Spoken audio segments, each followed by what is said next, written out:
उत्तर प्रदेश की योगी सरकार ने बीते दिनों सबसे बड़ी भर्ती पुलिस में निकाली।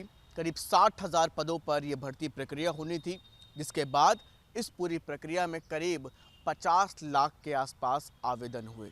इतनी बड़ी संख्या में आवेदन होने के बाद उत्तर प्रदेश की योगी सरकार ने इसको लेकर के तमाम तरह की व्यवस्थाएं करी। उत्तर प्रदेश की पुलिस की तरफ से अलग अलग एजेंसियों को जिम्मेदारी दी गई, जिससे कि निष्पक्ष और नकल विहीन परीक्षा कराई जा सके। परीक्षा की तारीख तय हुई। तारीख तय होने के बाद अलग अलग जगहों पर बड़ी संख्या में सेंटर्स बनाए गए। सर्विलांस, सीसीटीवी समेत तमाम एजेंसियों की नज़र इन सेंटर्स पर थी, जिससे कि बेहतर तरीके से परीक्षा हो सके। जिस दिन परीक्षा हुई उस दिन नए डीजीपी प्रशांत कुमार और एडीजी एलओ अमिताभ यश ने अलग अलग सेंटर्स पर जाकर के प्रक्रियाओं को समझा और वहां की व्यवस्थाओं को भी देखा।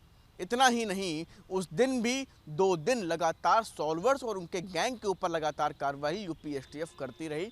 लेकिन ठीक अगले दिन और उसी शाम जब दूसरे दिन पेपर खत्म हो गए, उसके बाद से सोशल मीडिया पर एक मैसेज वायरल होने लगा, जिसमें साफ तौर पर कहा गया कि पेपर लीक हो गया। यह मामला इतना ज़्यादा बड़ा हुआ, इसके बाद जो तमाम छात्र थे बड़ी संख्या में राजधानी लखनऊ पहुंचे और वहां पर लोग, जो छात्र थे, वो सरकार से पेपर को रद्द करने की मांग करने लगे।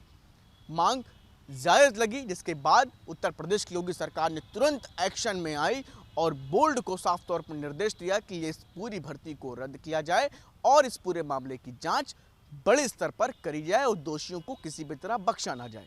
इसमें साफ तौर पर मुख्यमंत्री योगी आदित्यनाथ ने भी कहा और अधिकारियों को स्पष्ट तौर पर निर्देश दिए कि छात्रों के भविष्य के साथ खिलवाड़ किसी भी कीमत पर नहीं होने दिया जाएगा। जिसके बाद इस पूरे मामले में कार्रवाई भी होना अब शुरू हो चुकी है। बीते दिनों कार्रवाई में शिथिलता बरतने पर पुलिस बोर्ड की चेयरमैन को भी उनके पद से हटाया गया।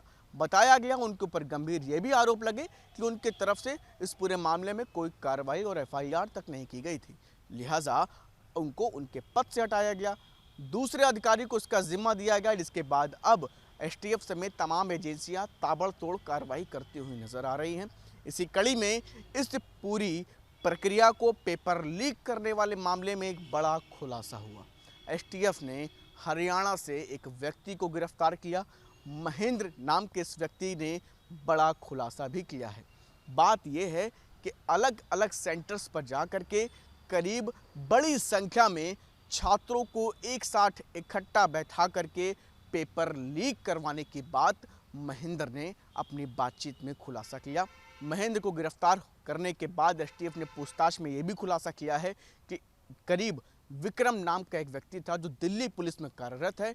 वो अपने साथियों के साथ गुरुग्राम स्थित रिजॉर्ट में आया, जहां पर करीब 1000 छात्र के आसपास लोग वहां पर मौजूद थे और इसके बाद 18 तारीख को जो लीक पेपर के आंसर शीट थी वो लेकर के वहां पर विक्रम आया और उसके बाद छात्रों को आंसर शीट से सभी आंसर्स बताए गए।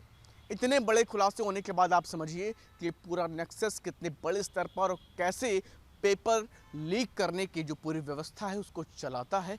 लिहाजा अभी महेंद्र से पूछताछ जारी है और भी बड़े गैंग, इसमें कौन कौन लोग संलिप्त है, इस पूरे मामले पर एसटीएफ अपनी कार्रवाई तेजी के साथ आगे कर रही है। बताया यह जा रहा है कि काफ़ी बड़ा नेक्सस है जो अलग अलग उत्तर प्रदेश की सटी हुई सीमावर्ती से जो अलग अलग प्रदेश हैं, उन प्रदेशों में भी ये नेक्सस लगातार इसी तरह से काम करता है। खास तौर से उत्तर प्रदेश पुलिस की जो भर्ती थी, इस पूरी प्रक्रिया में इस नेक्सस ने प्रमुख भूमिका निभाई है।